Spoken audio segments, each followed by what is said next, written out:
virtual como de manera presencial, como para que ustedes puedan hacer consultas de lo que no se ve.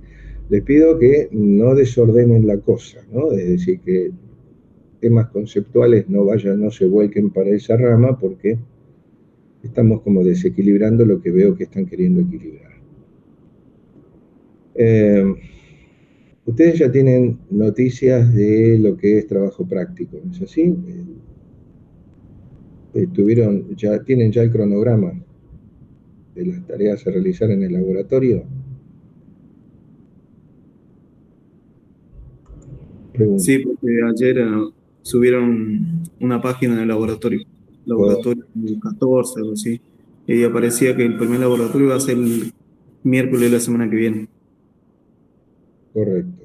O sea que, sí. Entonces, el primer laboratorio sería el miércoles de la semana. Entonces hubo una modificación. Perdón. A ver, vamos a ponernos de acuerdo. Porque sí, siempre se empieza a negociar cuando se tira una lista tentativa. No, está bien. El 21. No, el del otro curso es que se corrió una fecha. Sí. No, está bien. El miércoles 21. No, estamos. A ver. Miércoles 26, ¿eh? Bueno. Bueno, tenemos clase el miércoles este que viene, el lunes que viene, si Dios quiere, luego tienen la jornada de laboratorio, y la otra es el 31 de mayo, ¿está bien? ¿Eso coincide? 31 de mayo, 21 de junio y 5 de julio, ¿está correcto? Sí, ¿Sí? sí, perfecto. Bueno, listo, entonces eso queda. Si hay alguna novedad, que a veces me la suelen enviar a mí porque algún docente tuvo algún X problema, porque qué sé yo, que quiere negociar un cambio, bueno, entonces se le informará en forma ya puntual. Bueno, entonces, si no hay dudas, anterior, vamos a Profe, empezar con, ¿sí? yo tengo una duda con el último ejercicio que hicimos, A ver, sí, sí, dígame. porque es el ejercicio que hicimos con conducción y convección, Sí, en a el ver, que, sí. Lo busco, un segundito. Vemos, um, debe ser, vamos a presentar pantalla, presentamos pantalla. Primero voy a abrir para no hacerle lío. El último ejercicio que tiene las dos cosas, sí. Sí, acá está. Presento pantalla.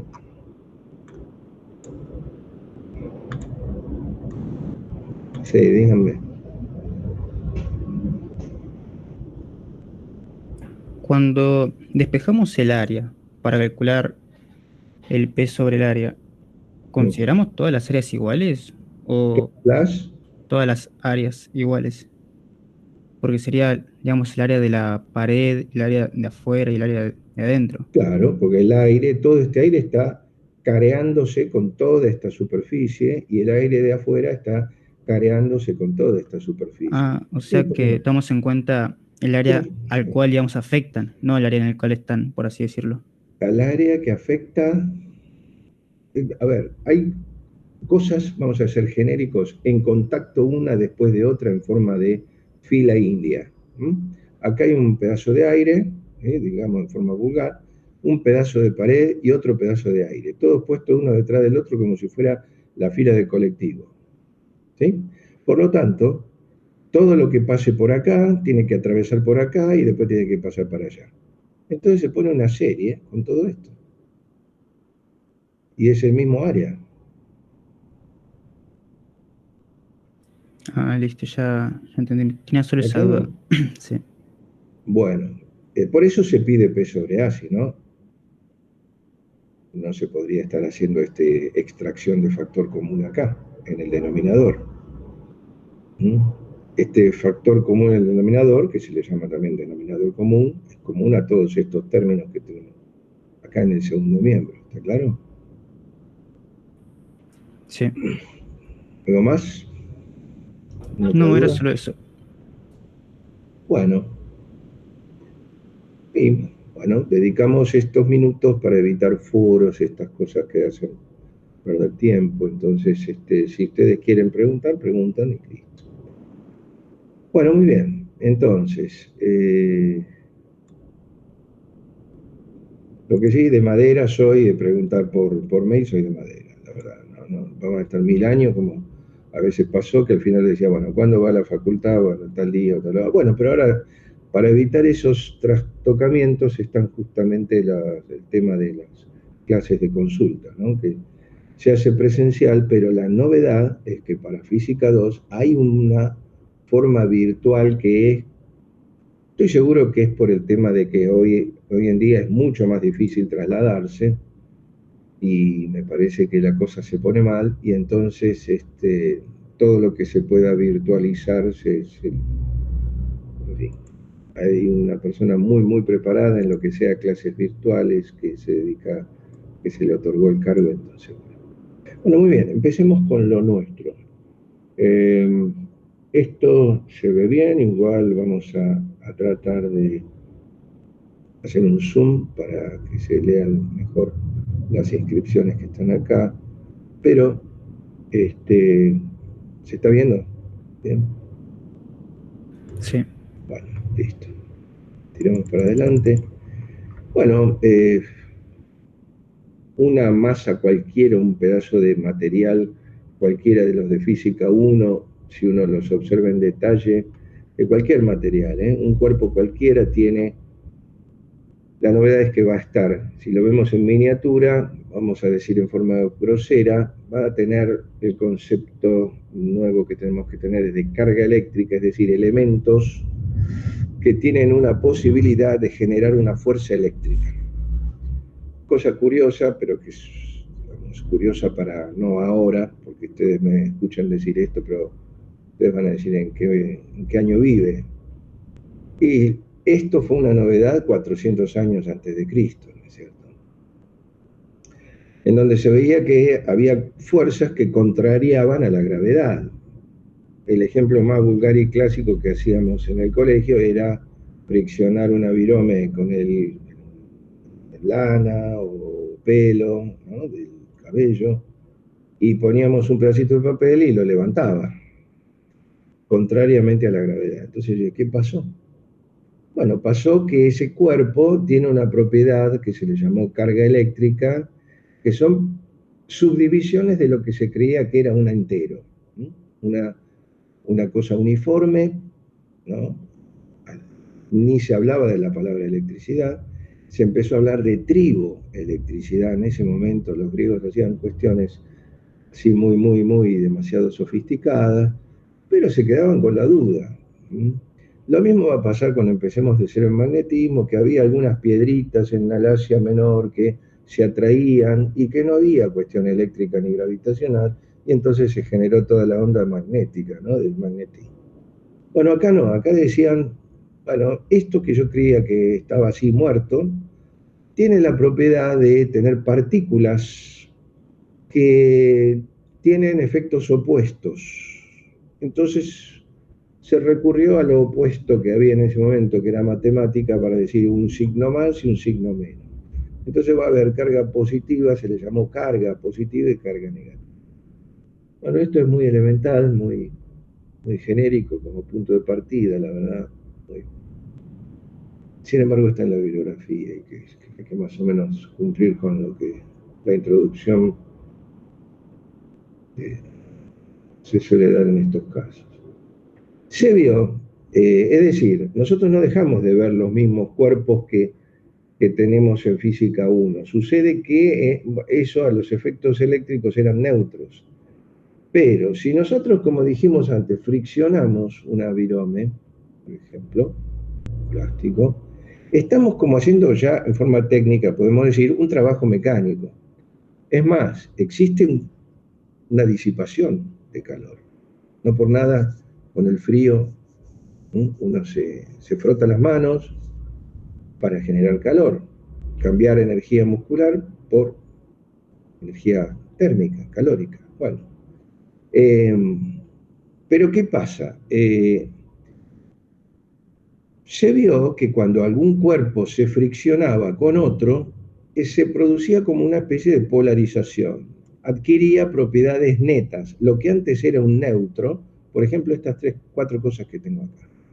La seda, neutra, el vidrio, neutro, piel, neutro, caucho, neutro. Neutro significa que no tenía los efectos eléctricos ni fu ni fa, no pasaba nada. Pero si, por ejemplo, friccionaba vidrio con seda, bueno, se producía una, vamos a decir, una negativización de la seda y una positivización del vidrio. Es decir, que del neutro, que significa ya en forma ya más eléctrica, visto esto, en donde hay, en este vidrio hay igual cantidad de positivo que negativo, el trabajo mecánico hacía que se escapara, que fuera capaz de salirse de su ámbito, uno, lo que le llamaron carga negativa, y se depositaba en el otro objeto que estaba friccionando con el anterior. Obviamente esto iba a tener un superávit de negatividad y esto iba a tener un déficit de negatividad.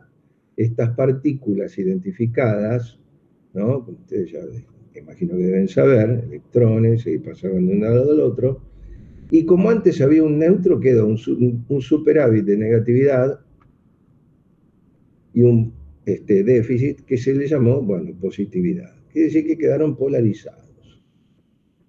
Acá también, ¿no? Pero este tipo de cuestiones, por ejemplo, esto sería de que la piel entregaría al friccionarse con esto, y así combinaciones de materiales unos con los otros, y se ve qué va pasando cuando... acá nosotros ya podríamos ir viendo, y si no, por ejemplo, lo van a ver en física 3, y el que le toque, que como hay una especie de atracción entre las dos cargas, el hecho de entregar una energía debido al trabajo hace que sea capaz de saltar la valla esta carga e irse al otro lado. No hubiera podido ser si no se generaba esa energía extra que se le inyectó con el trabajo mecánico. Bueno, esto es muy básico, ¿no? Porque, qué sé yo, en el colegio se enseñaba, la fricción genera calor. Bueno, sí, son todas cosas que empiezan a darse en nociones muy básicas, pero nosotros la cuestión era, si bien se generasen entre elementos iguales, por ejemplo, acá quedó una positivización de la piel respecto del caucho y una positivización del vidrio. Bueno, se vio que este positivo con este positivo empezaba a verse como repulsiones. En cambio, esto con esto empezaba a verse como atracciones. ¿Por qué? Y bueno, porque todo quería volver a su punto básico, por su punto de inicio, es decir, la carga esta que quedó acá de extranjera quería volver a su lugar de origen. Y entonces esas fuerzas, este negativo con este negativo se repele, este positivo con este positivo se repele. Entonces, bueno, se generaron reglas como que iban un poquitito más allá de lo que fue la simple atracción gravitacional. Es decir, dos masas de por sí se atraen. Por eso la ley de gravitación que vieron en Física 1. Pero acá hay una novedad, que si son cargas opuestas, se atraen como si fueran masas, pero si son cargas del mismo signo, se repelen. Bien, superado eso cualitativo y esa curiosidad de que hay que distinguir si son iguales o son distintas, a diferencia de lo que se vio en gravitacional, hay que medir. Es decir, está bien, Macanudo, se generan fuerzas, pero ¿cómo las mido? Nosotros ya salimos del asombro, uy, qué cosa nueva, pero ahora decimos, tenemos que sacarle el jugo a esto y ver cómo podemos manipular un poco todos este fenómeno nuevo. Y entonces hay que tratar de medir esta nueva fuerza que se genera, por ejemplo, entre dos positividades. tengo dos positividades, tomo dos pedazos de vidrio en donde se los trató de la misma manera que antes, y esto se lo fija, pero esto se lo deja pendiente de un hilo colgado del techo. Este aparato, aunque les parezca mentira, sirvió para también determinar la ley de gravitación universal en cuanto a la atracción de dos masas. ¿Y en qué consiste este aparato? Consiste en un hilo en donde está perfecto, bueno, por supuesto ustedes ven la estructura del que pende este pedazo de hilo, por supuesto en la mitad, porque si no se desequilibraría. Pero el hilo tiene una peculiaridad. Este hilo no fue puesto así nomás, sino que se midió la curva de momento de torsión, es decir, imaginen un trapo retorcido, ¿no? Es decir, acá este hilo de seda, ¿qué momento de torsión hay que aplicar para lograr un cierto ángulo de torsión? Es decir, la curva de momento en función del ángulo. Si yo conozco, por ejemplo, acá pongo en una ruedita graduada, pongo algo que me mide el ángulo, a ver si lo tengo dibujado por acá. Acá está. Si yo pusiese acá algo que me permita medir ángulos de rotación, ustedes fíjense que yo estoy poniendo una carga frente a otra para que se repelan y obviamente esto se va a correr para allá, pero luego compenso eso con una torsión acá arriba, para que vuelva a la posición inicial. Evidentemente yo ya estoy viendo el ángulo que me hace falta torcer este hilo para que se equilibren estas fuerzas. Que a pesar de que haya repulsión, el hilo genera un contramomento para volver todo a la normalidad. Pero como yo tengo el ángulo, yo ya sé qué momento de fuerza es. Porque lo leo de la curva que me tomé el trabajo de medir para calibrar este elemento del instrumento. Voy a la curva, me fijo el ángulo y yo ya sé qué momento de fuerza está aplicado a este hilo. Pero también tengo esta distancia. Y como ustedes recordarán, esta fuerza, el producto vectorial de este radio por esta fuerza, me daba el momento. Por lo tanto, ya tendría medida, con lo que se llama balanza de torsión. Ven, fíjense que acá está todo aclarado. Esto es física 1, la primera clase de cuerpo rígido. Seguramente ustedes saben que ya ahora, ya midiendo el angulito este que hice de torsión en esta balanza, que se llama balanza de torsión, yo ya puedo calcular con una exactitud X, que habrá que evaluar después con la escala, etcétera, etcétera, como ustedes saben hacer, según las líneas que tenga acá dibujada esto, ¿no? Acá nosotros vamos a obviar los detalles, pero fíjense cómo puede obtenerse el valor de la fuerza en Newton, que realmente están haciéndose, se está generando en dos cargas que se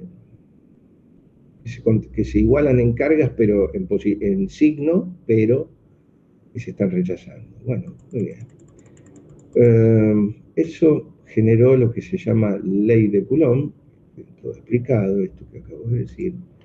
Pero, bueno, es esto mismo, pero ya de manera más específica, aclarando. También se podría haber hecho con, ustedes dirán, con otros materiales, no tiene por qué ser de vidrio, efectivamente. Incluso no tiene por qué ser una varilla, pueden ser dos cargas distribuidas, en fin. El principio de funcionamiento es lo que está interesando en este tipo de exposiciones, ¿no? ¿Y quién diría, no? Porque la verdad que es un elemento muy primitivo, pero que generó la expresión que ustedes conocen como ley de gravitación universal, en donde en realidad el otro proceso era con atracción, ¿no? Atracción de masas, que entonces la rueda giraría para el otro lado, pero generó una ley que es, digamos, el sinónimo de lo que va a ser la ley de Coulomb, porque ustedes si se fijan, recuerdan esa ley que era G por el producto de las masas sobre el cuadrado de la distancia. Bueno, ustedes van a ver que aquí, en la ley de Coulomb, que se llama, genera lo mismo. Es una constante que en su momento en la parte de gravitación se llamó constante de Cavendish, en cualquier libro. Acá tenemos una constante en especial, que se llama 1 sobre 4 pi epsilon 0. Te dirán, ¿qué es epsilon 0? Bueno, un momento. Tenemos dos cargas distanciadas. ¿Qué hay en el medio? ¿Influye? Sí, influye. Si es el vacío, bueno, acá está en la fórmula que viene del empirismo, por supuesto. Ustedes se imaginan que con el elemento que les acabo de mostrar habrán habido miles de mediciones experimentales para luego sacar esta conclusión. 1 sobre 4 pi epsilon 0. ¿Qué significa el epsilon 0? Bueno, es justamente especificar qué hay acá. Si hay vacío, o si aproximadamente si hay aire entre una carga y otra, no pasa nada, ponemos 1 sobre 4 pi epsilon 0, siendo esta constante que está acá, 9 por 10 a la 9, newton metro cuadrado sobre Coulomb. ¿Por qué? Porque la carga eléctrica se le dio como unidad el nombre de quien estuvo haciendo tantos experimentos. Es decir, ya definida la medición, ¿no? Evidentemente, ya podemos estar midiendo, ya podemos ver que, por ejemplo, si yo duplico esto, pongo 2 de estos, la fuerza es el doble. Sí, si pongo 3, la fuerza es el triple. Bueno, triple, pero doble, pero ¿de qué unidad? Bueno, hay que definir una unidad. ¿Y cómo? Y bueno, pongámosle un nombre y que esto sea referencia para todo el mundo. Entonces, bueno, ustedes saben que hay una oficina de pesas, medidas, etcétera, etcétera, en donde normalizan unidades, es decir, la medidita, a partir de la cual se dicen cuántas hay en una medición cualquiera. Esa es la vieja filosofía de cómo se mide algo. Bueno, entonces una vez que funciona la expresión, ¿no? Se empiezan a dar unidades, se evalúa. Ya vimos, por ejemplo, el calor específico. ¿Qué era? Bueno, ¿cómo lo definimos? Bueno, vamos a agarrar el agua. ¿Cuánto de agua? 1 centímetro cúbico. Bueno, ¿y qué hay? Bueno, le metemos calor, sube la temperatura. Bueno, ¿cuánto? Bueno, 1 grado, listo. Bueno, eso es una caloría. Pero que sea una caloría para todo el mundo, ¿eh? En la China, ¿cómo tiene que agarrar un cubito de 1 centímetro cúbico, poner un termómetro que suba 1 grado, da una presión en la atmósfera? Acá pasa lo mismo, tenemos que definir una unidad que se definió con el nombre Coulomb, según su progenitor, ¿no? De la ley esta que estuvimos viendo. Bueno, y ahora vendrán las equivalencias, etcétera, etcétera. Pero de todos modos ya tenemos la idea de que acá tenemos unidad de esto, Coulomb. Esto es metros, distancia, ¿eh? Entonces, Coulomb, metro cuadrado. Esto es Newton, obviamente, fuerza no es ninguna novedad. Bueno, ¿qué unidad tendrá esto? Bueno, se despeja de acá abajo, acá vamos a tener Coulomb cuadrado seguramente sobre Newton metro cuadrado, que sale todo de acá. ¿Y esto por qué? Porque sí, porque salió de lo que se midió de la balanza, que como ya les decía, si teníamos cargas mayores íbamos a tener fuerzas mayores. Bien, entonces va en lo que es directamente proporcional. Si teníamos carga mitad, vamos a tener fuerza mitad. Bueno, está clarísimo que según esto, a esto fijo, iba a valer la proporcionalidad directa. Si hacemos lo mismo, esta la dejamos quieta y empezamos con esto, bueno, siguiendo los pasos, por ejemplo, si se duplica la distancia, esta fuerza se venía abajo en 1/4. Pero entonces la distancia funciona abajo, porque disminuye la fuerza, pero disminuye en 1/4 cuando duplico distancia, entonces va con R cuadrado. Bueno, todos esos orígenes son tan así como convencionales, como para decir, tomemos nota de todo porque estamos empezando. Bueno, se cumple lo mismo que en la ley de gravitación, que aunque haya un planeta enorme y una persona de 60 kilos, las fuerzas mutuas son idénticas, es decir, la fuerza de un cuerpo sobre el otro y la del otro cuerpo sobre el uno son idénticas porque son un par acción-reacción, se cumple lo mismo. Eh, bueno, hay una expresión vectorial que si ustedes quieren ya no hacerlo en forma de unidimensional pueden poner. Acá tienen que poner el módulo del vector R21. Estos son los vectores posición como hicieron en cinemática cuando querían detectar la posición de un punto material. La fuerza obviamente va a tener el versor el versor del R21, obviamente, que si hay una fuerza entre dos cargas, esta fuerza adopta la dirección de la misma recta que contiene a esos dos puntos, a esas dos cargas, esas cargas puntuales. Bueno, esto es con simplemente ver esto. Lo único que les aclaro, que hay una especie de picardía por parte de los autores, en donde ustedes saben que acá para darle esto carácter de vector hay que poner un versor, algo que sea vectorial porque si no lo demás es número. Bueno, pueden encontrarse en alguna bibliografía con que acá ponen R cubo. Y ustedes van a decir, esto es ¿cómo puede ser? O la clase es un verso, o acá hay un error de la tipografía que pusieron un R cubo. No es así.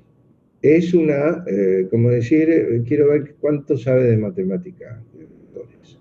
Yo le voy a poner un cubo acá, pero acá le voy a poner vector R21. Quiere decir que multiplica por módulo y multiplica por módulo. Y me hace un lío, ¿no? Realmente el poner Q1 sobre Q2 sobre R cubo por el vector R21. Bueno, pero eso es multiplicar arriba y abajo por lo mismo, cosa que no nos detengamos. Otra forma que podríamos haber medido es con una balancita así. Ponemos una carga a la otra y equilibrar con una pesa. Acá este vínculo permite la rotación de esto, ¿no? Que saben un poco de estabilidad, ven que acá hay una posible rotación de esta varilla. Lo que sí que esto está empotrado. Y bueno, según la pesita que tengo acá, si estas dos distancias son iguales, los brazos de palanca son iguales, entonces yo ya tendría la fuerza que está actuando entre estas dos cargas. ¿Hasta acá está bien? Seguimos. Sí. Bueno, entonces vamos a ver otra forma de ver esto, porque en realidad nosotros ya vimos lo que era campo gravitacional, ¿cierto? O pudimos calcular en gravitación la atracción de dos cuerpos. Pero también vimos de otra manera la cosa. Nosotros dijimos, bueno, supónganse que en el universo no hay nada. Y ponemos un planeta, uno, y después ¿qué hay? Nada. Bueno, ¿qué pasa en el espacio que rodea al planeta? ¿Es lo mismo que cuando no estaba? No. El planeta, la presencia del planeta decreta una presencia de una alteración en todo el espacio que lo rodea llamado vector G, que apunta hacia el centro del planeta. Es un vector por decreto de aceleración que todo quien pise esa zona del espacio va a tener que cumplir. Tantos metros por segundo de aceleración, sea una mole gigante como sea una simple piedrita. Acá va a pasar lo mismo. Si ustedes tienen clara esa noción de campo gravitacional, ustedes van a poder saber lo que es un campo eléctrico, en donde ya no se va a tener en cuenta la influencia entre carga y carga directa, con la ley de Coulomb, sino que se va a tener en cuenta que una carga genera una alteración llamada intensidad de campo en todo su derredor. Este sería el campo que generaría individualmente esta carga aunque no exista nada. Es una flechita, un vectorcito que está por todo alrededor de la carga, en este caso apuntando hacia afuera. no apuntando hacia adentro, ya que ustedes saben que las masas se atraen, pero hay posibilidades, como vimos antes, de que si ponemos dos positivos, las cargas se pueden rechazar, se van a rechazar, ¿no? O si ponemos dos negativos, pero por lo general, en la teoría, siempre se pone empieza con una carga positiva. En cualquier libro, bibliografía van a encontrar que tienen una carga positiva única, cosa que después vamos a discutirlo. Porque yo pregunto, si todas las cargas nacen de una desneutralización, no puede existir una carga única, porque eso tiene que surgir de un neutro y por algún lado tiene que haber una carga negativa. Pero de todos modos ellos son a la vez de físicos, son matemáticos, apelan a la abstracción del alumno que ya dice está capacitado como para capturar este capítulo y se acabó. Obvio, ¿no? Porque ellos trabajan en equipo, ellos son universidades que trabajan físicos, mejor dicho, ingenieros en una especialidad, en la otra, y matemáticos, ¿no? Todos se mezclan y mandan un libro para...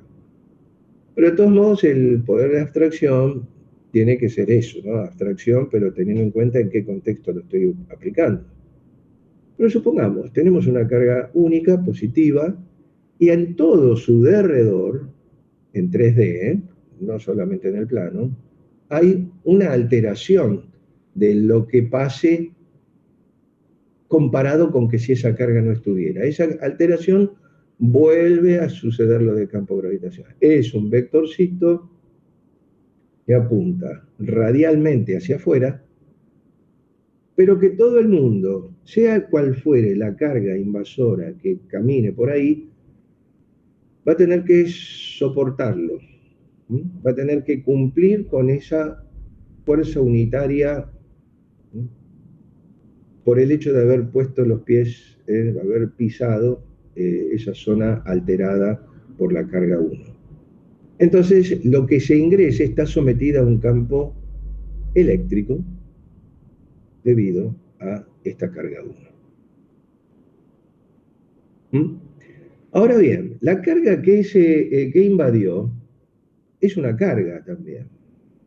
Y de ninguna manera tiene prioridad 2, ni jerarquía 2. La carga 2 también tiene derecho, por ser carga eléctrica, a tener su propia zona de que la rodee alterada por su propia carga. Quiere decir que se da cuando se pone un esquema como el anterior, en donde se nos mostró una simple acción a distancia, y así se llama, esquema de acción a distancia o de interacción, acción-reacción, ¿no?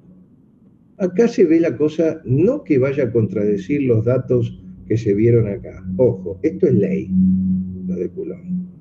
Pero la nueva forma de ver va a ser que todos los resultados coincidan con esto, pero en lo único que se cambia es en la facilidad para poder resolver los problemas, los ejercicios. No los ejercicios digamos la teoría general. El hombre opta por esta otra visión para poder sustentar teorías de cosas más elaboradas y que ustedes van a notar para cuando se vea nosotros, por ejemplo, en capacitores, en circuitería, todo eso nos va a servir para mucho e incluso interrelacionarlo, ¿no? Ni hablemos cuando hablen de ondas electromagnéticas, los que vean electromagnetismo, etcétera, etcétera. Pero es hora de añadir a este modelo otra forma de pensar lo mismo y que después chequearemos, vamos a ver que coinciden esto con él. No es una contradicción, sino un arma más poderosa. Entonces, si tenemos ese esquema de poner una carga frente a la otra, entonces lo tenemos que ver como una cuestión de,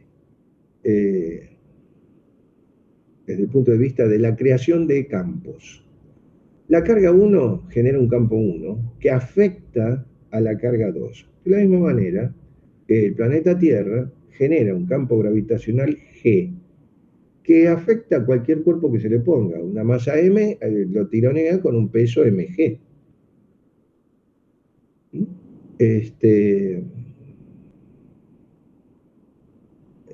Acá vamos a ver que el papel que hacía antes la masa lo hace la carga eléctrica.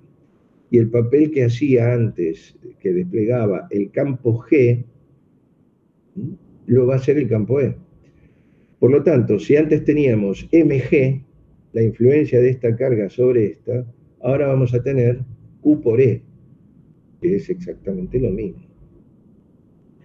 Bueno, acá está aclarado que obviamente como todo el mundo tiene derecho de crear campos, entonces esto acá se superpone, pero acá vamos a tener que tener un concepto que ya se utilizó en física 1. Ustedes dirán, bueno, seguimos entonces, si esto funciona así, con el esquema de acción a distancia, en donde al final ¿qué? Al final era una acción-reacción, macanudo. Pero cuando ustedes estudiaban en física 1, la tercera ley de Newton decían esto, ¿sí? Pero cuando pedían la segunda, y ni hablemos la primera, en donde ahí sí se les hacía el lío, sumatoria de FI era igual a 0, y ustedes se creían que sumatoria de FI igual a 0 era esto, y no era esto. La sumatoria, y después yo digo, bueno, y entonces en la segunda ley, en donde si siempre por tercera ley siempre existe a toda acción una reacción, no tendría que existir la segunda ley, porque dice que la sumatoria de fuerzas distintas de cero era igual a masa por aceleración. Si siempre las fuerzas por tercera ley dan 0, ¿por qué existe un desequilibrio en la segunda ley? Lo que sucede es que ahí había que tener idea de la primera definición que habría que dar antes que enunciar cualquier ley de Newton. Yo primero tengo que definir cuál es mi sistema. ¿Qué yo quiero ver? ¿Qué es lo que le pasa a Q sub 2? Entonces, mi sistema es Q sub 2 y la fuerza 2,1 es la fuerza de acción. ¿Y esta? Sí, esta existe también. Sí, pero no va con mis cuentas. Newton decía sumatoria de fuerzas externas. ¿Externas a qué? Ah, señor, primero defina su sistema. ¿Qué quiere estudiar? ¿Esta carga o la otra? Esta. Ah, bueno, esto es su sistema y su fuerza de acción es esta. Si usted quiere estudiar el efecto que la Tierra hace sobre un satélite, bueno, puede usted también estudiar el efecto que el satélite hace sobre la Tierra. Defínase, hay una acción-reacción seguro, hay dos fuerzas de gravitación. Quiero estudiar el satélite, macanudo. Entonces vamos a estudiar la centrípeta que está sobre el satélite. Ah, no, quiero estudiar la fuerza que el satélite... Bueno, mi sistema entonces es la Tierra. Un tipo parado en el piso. ¿Qué fuerza hace la Tierra sobre el piso? Y la de gravitación y la de contacto, que es la del piso de abajo hacia arriba. No, pero después preguntaban, punto B, ¿qué fuerza hace el tipo sobre la Tierra? Ah, bueno, cambio el sistema y ahora mi nuevo sistema es la Tierra. Entonces, lo que antes era acción, ahora es reacción, y viceversa. Entonces, acá lo que estaría con esa cultura previa, que ni se tendría que haber mencionado hoy, saber qué está pasando acá. Cuando yo estoy estudiando el efecto sobre la carga 2, lo que voy a ver es esto que está acá, el campo creado por la carga 1. Ahora, si yo quiero saber cuál es el efecto que la carga 2 genera sobre la carga 1, entonces mi sistema va a ser la carga 1 y entonces tendré que ver qué efecto hace el campo 2 sobre la carga 1. ¿Está claro o fue un trabalenguas?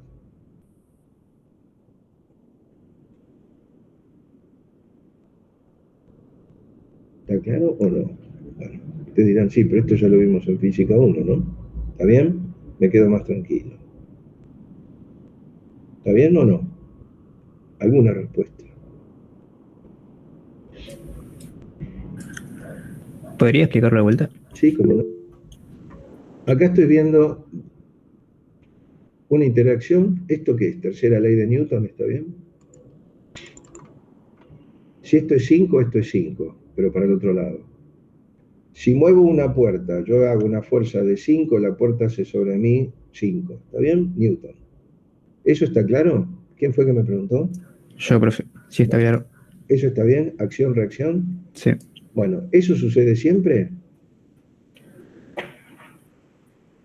Sí, Sí, en el universo quiere decir que, ¿cuál es la sumatoria de fuerzas en el universo? Cero, nulo, vector nulo. ¿Por qué? Porque siempre que hay una acción hay una reacción. Eso es lo que dice la tercera ley. ¿Sí o no? sí, Ahora, la fuerza que, si usted se pesa en una balanza, no hay una fuerza que la Tierra está haciendo contra usted, o si usted se tira de un trampolín, ¿no hay una fuerza que la Tierra está haciendo contra usted?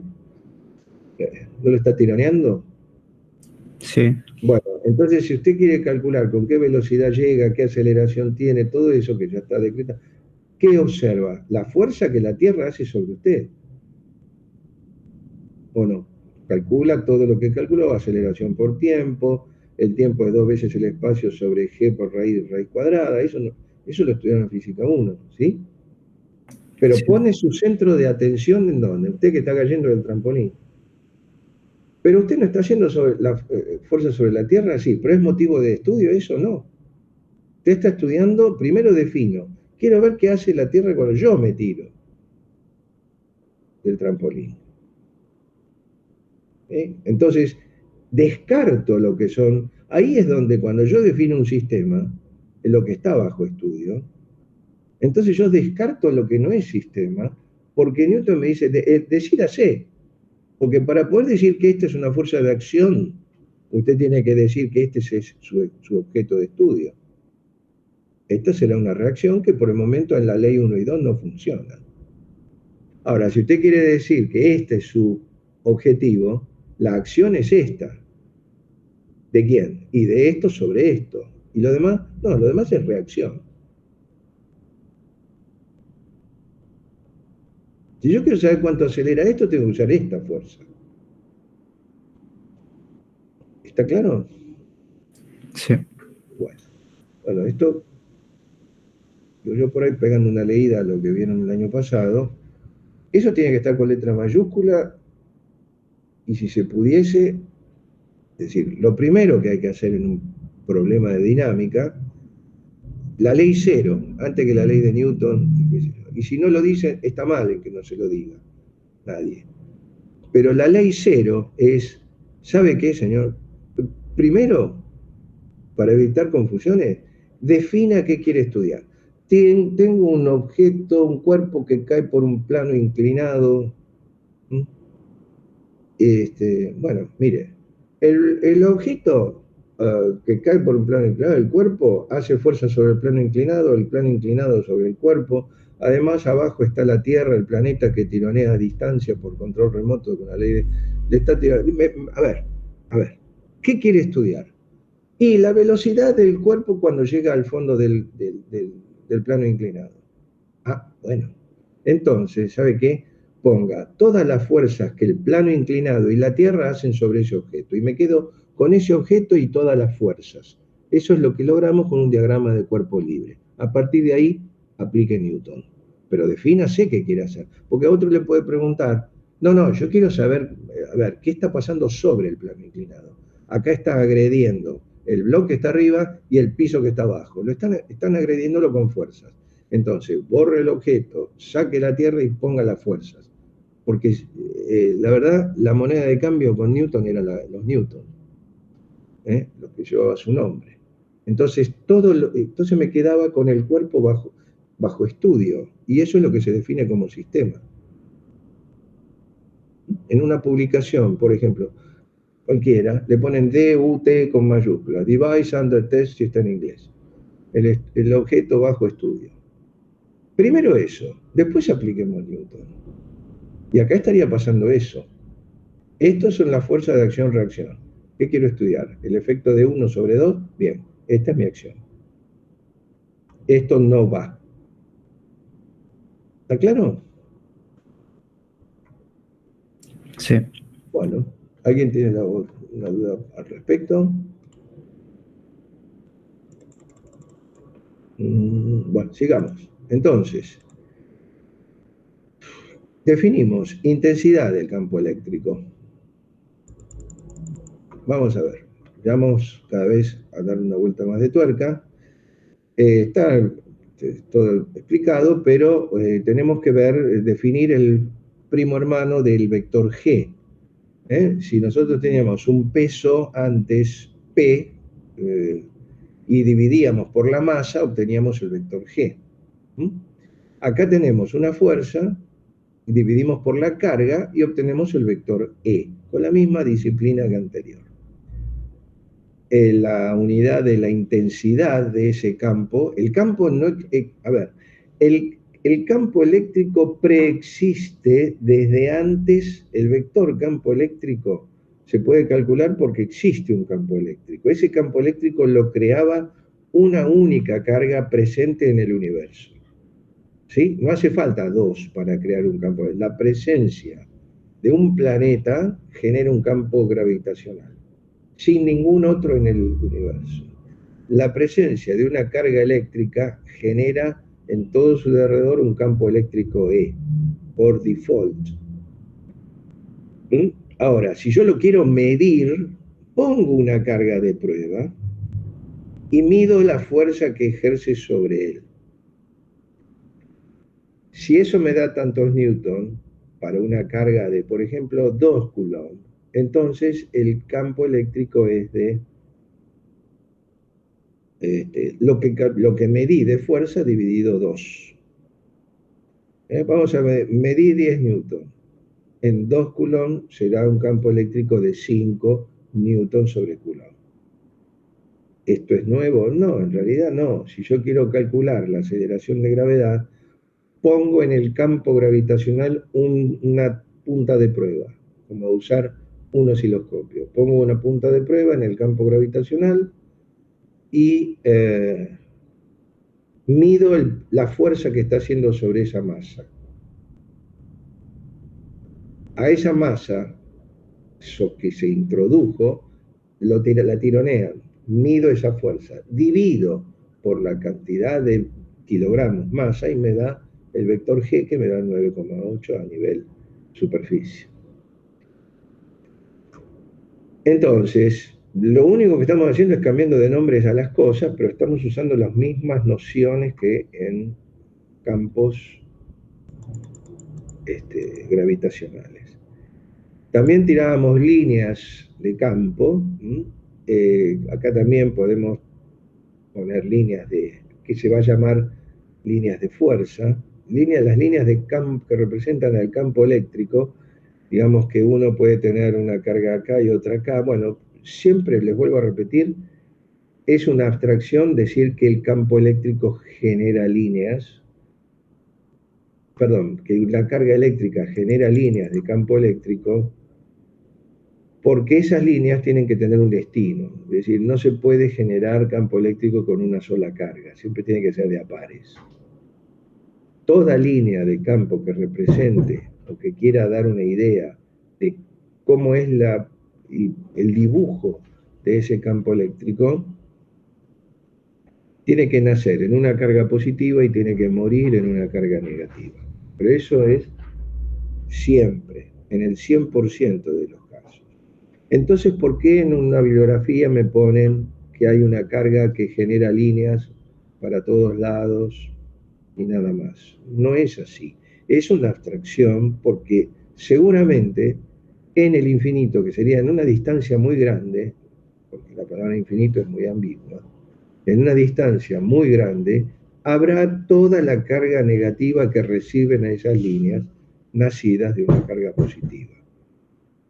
Estas líneas se generan cada vez que se disociaba a un cuerpo neutro. En la primera lámina que nosotros hemos visto, teníamos en esta lámina, teníamos un cuerpo neutro y otro neutro. Se desneutralizaban, se convertía esto en un cuerpo negativo, con carga negativa, y esto en un cuerpo con carga positiva. La línea de fuerza sería la tendencia de la carga a volver a su punto de origen. Es decir, si yo dejo que esto esté libre, bueno, estos seguramente se juntarían y se neutralizarían de nuevo. ¿Qué estamos viendo ya por anticipado? Bueno, si acá hubiera una placa que alojase una carga positiva y acá una placa que alojase las cargas negativas, es decir, una placa que se positivó debido a esta negativización, tendríamos, ¿no? Acá estamos viendo una cosa muy elemental, pero estamos viendo el principio de funcionamiento de un capacitor.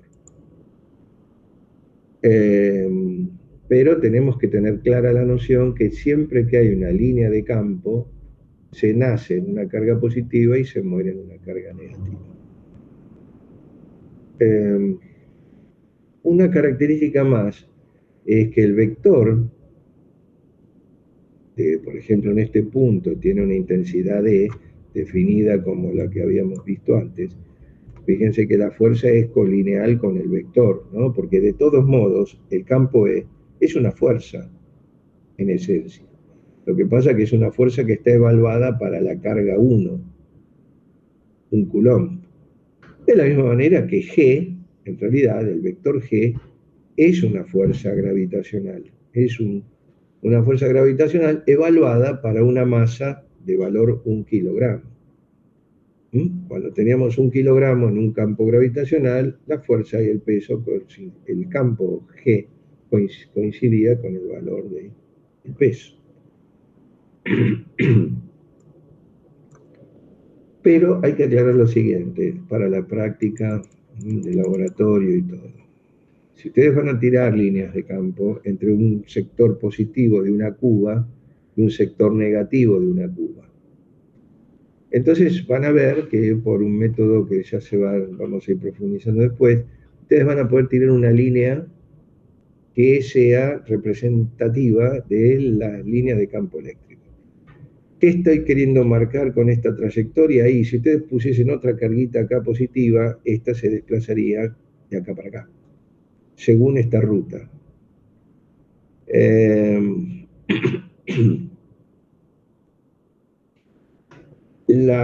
este punto, la fuerza que actuaría sobre esa carga tendría esta misma dirección, porque esto multiplicado por el valor de carga tendría esta fuerza. Bueno, todo cuanto vector ustedes quieran trazar punto a punto representativo del campo eléctrico es estrictamente tangente a la línea en el lugar. Es decir, si acá hay una placa, bueno, nace la línea a 90 grados y el campo eléctrico está siempre en el punto de aplicación, ¿verdad? Del vector, el primer punto, siempre está coincidente obviamente con la línea y la tendencia, es decir, la inclinación del vector, de su recta de acción, es tangente a la curvatura de la línea en cuestión. Si dibujan en la práctica una cosa torcida para allá, le van a decir no, tiene que hacer de nuevo el gráfico. Si esto no fuese tangente, está mal. Bueno, esto es en cuanto a las líneas de fuerza, que no es más que una graficación de lo que estaba como en el aire y referíamos como campo, zona del espacio alterada por una carga. Bueno, acá tenemos varias posibilidades según qué cosa genere el campo. Si tenemos, por ejemplo, una pared cargada, en nuestro caso puede ser una pared no conductora o conductora, como por ejemplo una placa positiva de un capacitor, tendríamos líneas todas paralelas. Es decir, que el campo eléctrico sería del mismo valor, el valor de intensidad del campo eléctrico sería el mismo en todo cuanto sector, en todo cuanto punto uno quisiera estar midiéndolo. Pero después viene la vieja ley de los campos vectoriales. Ustedes habrán visto en hidrodinámica que cuando las líneas de flujo se separaban, las velocidades eran menores, y cuando las líneas de flujo se juntaban, las velocidades eran mayores. Acuérdense de Bernoulli, etcétera, etcétera. La ecuación de continuidad, en donde a menor área había líneas más apretadas y las velocidades eran mayores. Bueno, esta regla desde genérica para cualquier campo vectorial que se quiera representar, incluso para el campo magnético más adelante. Si las líneas se separan, entonces el campo medido a este radio, a este nivel, entonces va a ser menor. Que en este caso, en donde una línea, si yo trazo con un transportador, perdón, con un compás, esto, voy a tener una línea y otra más junta, por lo tanto el campo es más intenso que en este otro sector. O sea, hasta acá está todo bien.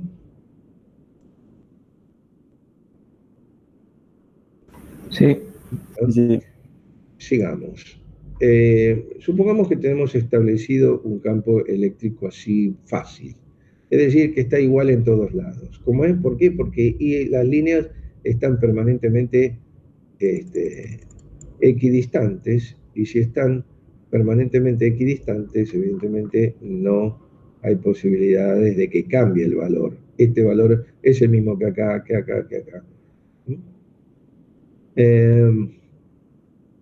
Bueno, supongamos que yo interponga un material conductor. Entonces, si ya sabemos lo que estaría pasando, por ejemplo, al interrumpir, por ejemplo, viene, supongamos que no ponemos nada, el campo eléctrico está absolutamente uniforme en todo el área del papel, pero se me da por poner un material conductor acá. Bueno, evidentemente al principio va a entrar el campo eléctrico externo, este que está acá, va a ingresar a este sector de conducción. Pero ¿qué hay acá? En un material conductor, y si ustedes leen, por ejemplo, las primeras páginas de este apunte, en donde está descrito, que yo la salté para ir directo a la definición, acá tienen la posibilidad de ver que hay materiales en donde tiene carga libre, ¿no? Que son por lo general los que tienen entre átomo y átomo una unión electrovalente. Entonces, a ver, un segundito que voy a tratar de cerrar. Acá estoy dando la calle, me están volviendo loco. A ver, un segundo, por favor. ¿Qué va? Un segundo.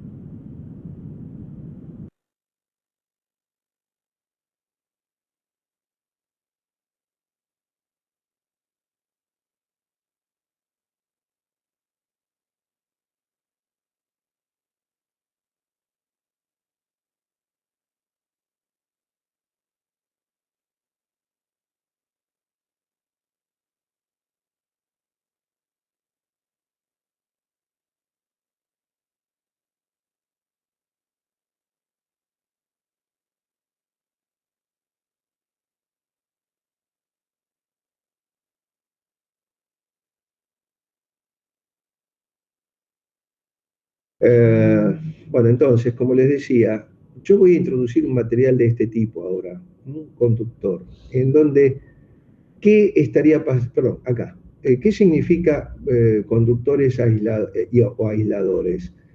Hay materiales que por naturaleza tienen una superabundancia de electrones libres. Los que ya, esto por ahí es una historia medio antigua, para los que ya saben un poco de química.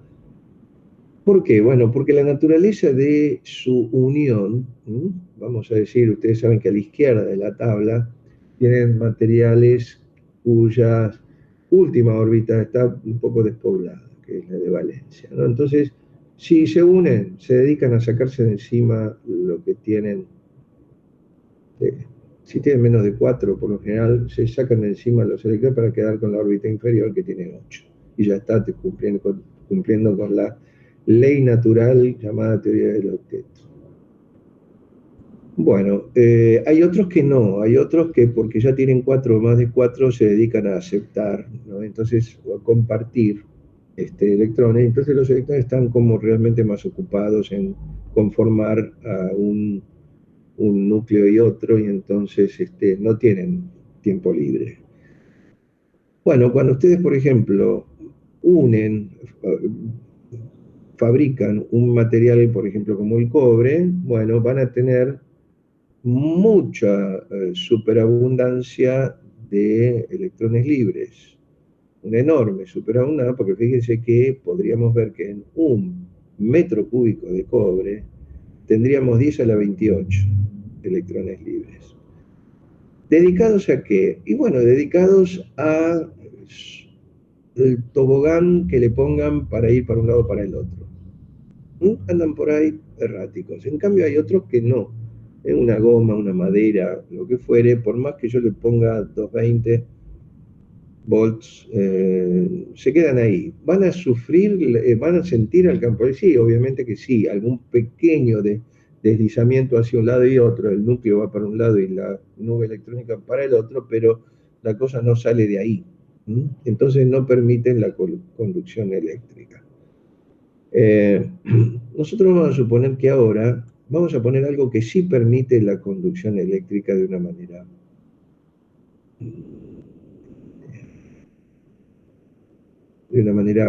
absolutamente fluida. Una aclaración es que a los que no permiten absolutamente nada,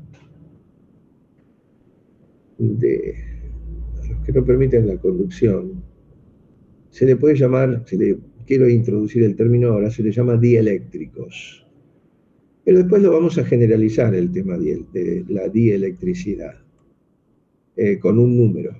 Entonces, por ahora, el dieléctrico ideal, dice acá, es el que tiene 0 posibilidades de conducir, con campos eléctricos normales, obviamente. Acá estoy hablando de 10 a la 7 por cada metro cúbico. Comparen con el otro que es 10 a la 28. Es decir, no es que no tiene ningún electrón libre. Lo que pasa es que esta cantidad es insignificante, lo que se refiere en cuántos órdenes de magnitud, ¿no? Estamos hablando de 21 órdenes de magnitud. Así que bueno, el concepto que yo quería, la palabra nueva, el término dieléctrico, se lo adjudicamos a los que no permiten el paso. ¿Y por qué lo ponemos así, si no permite? Bueno, porque va a ser clave en la fabricación de un capacitor.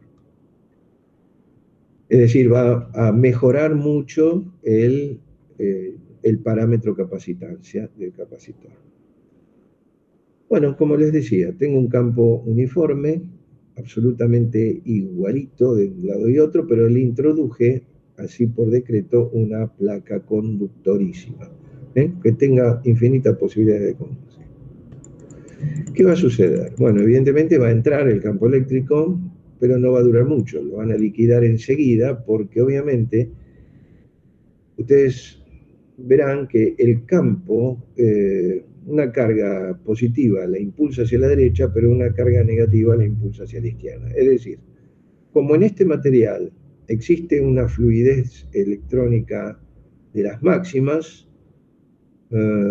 típico de los materiales conductores, el campo eléctrico invasor, que sería este, tironea hacia la izquierda las cargas, las nubes electrónicas, todo lo negativo se va hacia la izquierda y por lo tanto deja al desnudo toda la positividad en la cara derecha. Existe una simplemente polarización de la placa, cosa que si ustedes se fijan, según lo que hemos visto en las líneas de fuerza, que nacen en un positivo y un negativo, se genera en el seno interno del conductor un campo contrapuesto al anterior, tal que su suma vectorial es 0. ¿Se entiende esto? El por qué se generan estas dos, en ambas caras, esta polarización, ¿se entendió? No entendí lo último, lo del campo. ¿No? Igual a 0. Entonces, supongamos, acá hay cargas libres, ¿me expliqué? Antes, cuando describí las posibilidades de Sí. electrones están libres a su suerte vagando por ahí. ¿Está bien? Sí, sí. Bueno, ingresa un campo eléctrico externo. ¿Qué va a pasar? ¿Los tira para la izquierda o los tira para la derecha?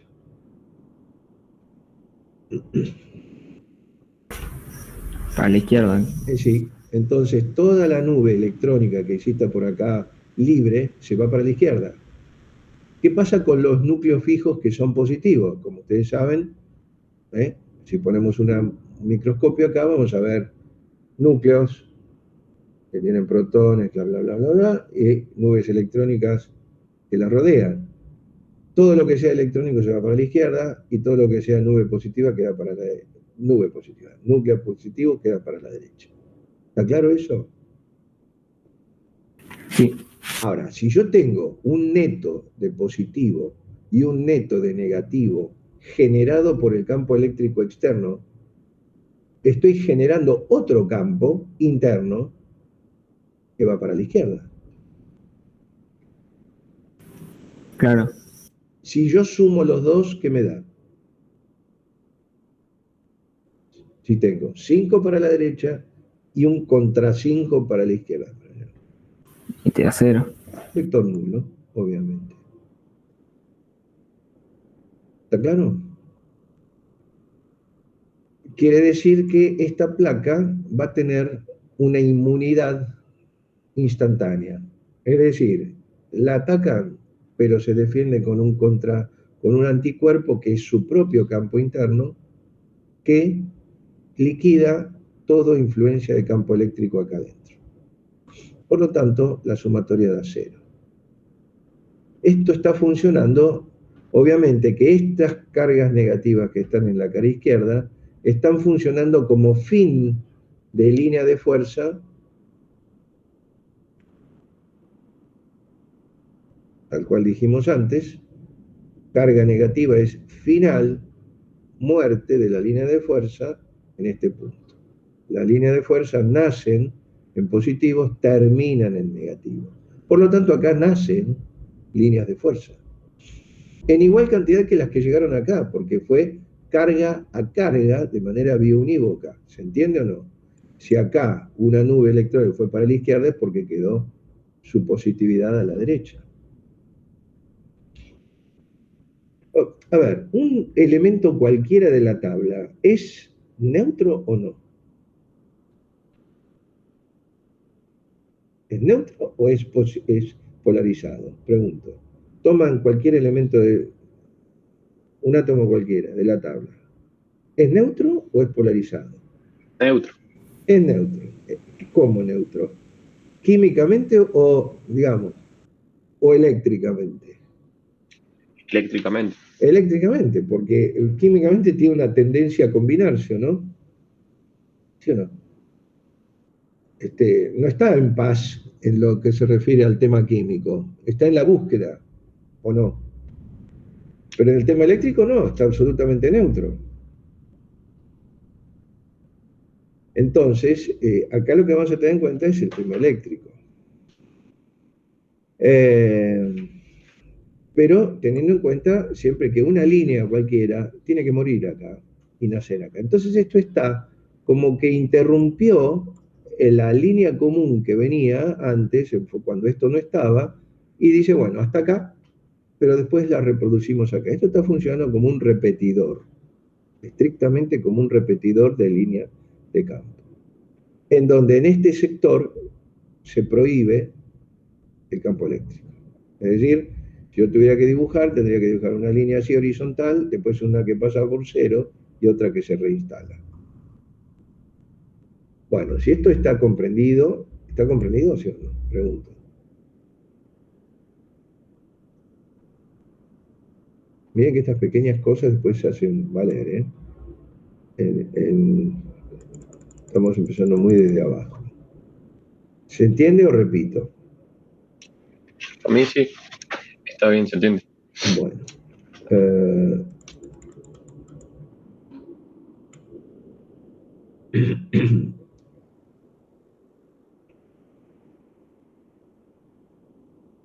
Bueno, acá estoy narrando todo en forma escrita.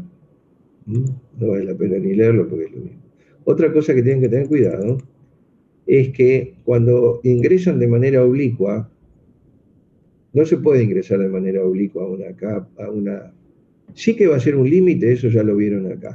Es decir, la placa conductora, que en la práctica va a ser una chapa conectada al positivo y la otra placa conectada al negativo de la fuente, ¿sí? Van a tener dos placas conductoras, una con carga positiva y otra negativa. Entonces van a llegar con una línea, por supuesto, con una línea de campo, van a llegar a la placa negativa, al conductor negativo. Bien.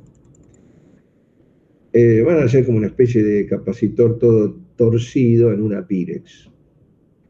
Bueno, la línea tiene que entrar de manera absolutamente normal. Si dibujo una línea que ingresa oblicua, no va a funcionar. Me van a decir, tiene que hacer de vuelta esto. ¿Por qué? Bueno, lo explico de manera gráfica, acá no vale la pena detenerse, sino aplicar los conceptos que teníamos antes, ¿no? Supongamos, si yo ingreso así de manera oblicua, yo en realidad este vector lo puedo suponer como uno normal y como uno tangencial, ¿verdad? A la superficie. Bueno, el normal me va a generar esto. Entonces este normal terminaría acá. Pero el tangencial se me cancela. ¿Por qué? Por lo mismo que dijimos antes. No puede haber un campo así acá. Tampoco puede haberlo así. Entonces, esta línea de todo esto, si este se me cancela, ¿cómo va a tener que ingresar?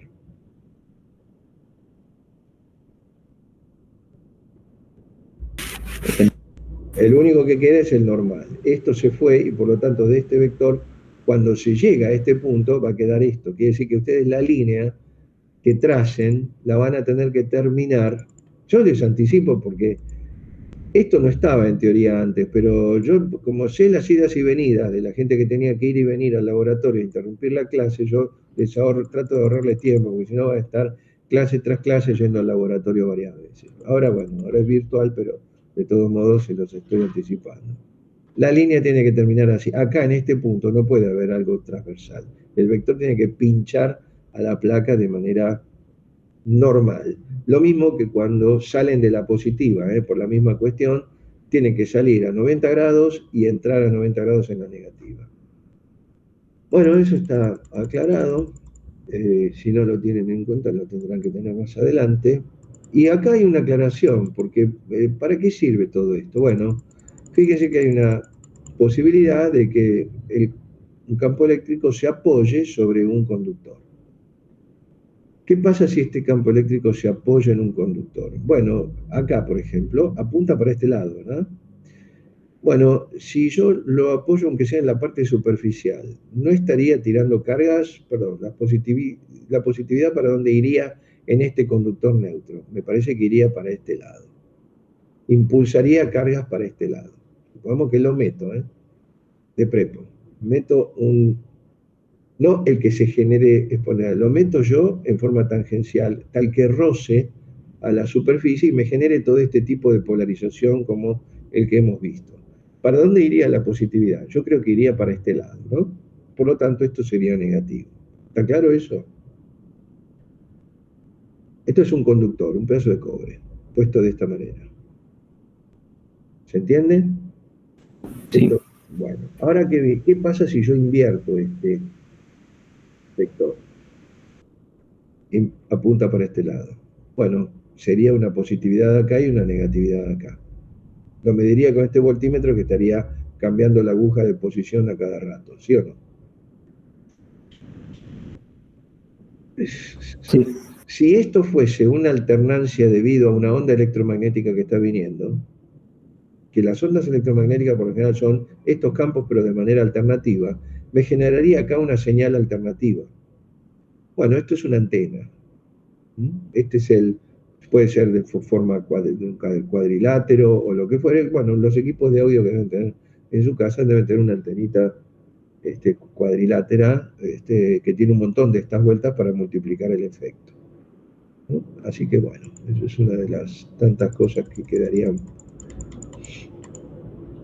como aplicación de lo que estamos viendo de manera muy incipiente, ¿no? Después acá, ¿qué pasaría en un conductor esférico? Bueno, evidentemente, si yo pongo una carga en un conductor esférico, en un conductor, ustedes saben bien que las positivas entre sí no se llevan bien, se rechazan, se repelen, y entonces irían todas a la parte superficial de la esfera. Pero esta esfera es maciza, ¿sí? Bueno, quedaría sin nada de carga en la parte central, y toda la carga iría a la exacta superficie de la esfera. Y si fuera un cascarón esférico metálico, lo mismo. Es como si yo a esta esfera maciza le sacara esta parte inútil del medio, le saco toda la pulpa y lo único que me queda es la cáscara cargada. ¿Qué valor tengo acá? Bueno, acá está, se define, van a ver en la ejercitación, que se define una densidad de carga, que es la carga que yo puse, pero distribuida en su superficie externa, que es 4pi epsilon 0 r cuadrado, que es la superficie de una esfera, ¿no? Perdón, de un cascarón esférico. Bueno, esto lo vamos a ir viendo. Acá hay una ley bastante importante, que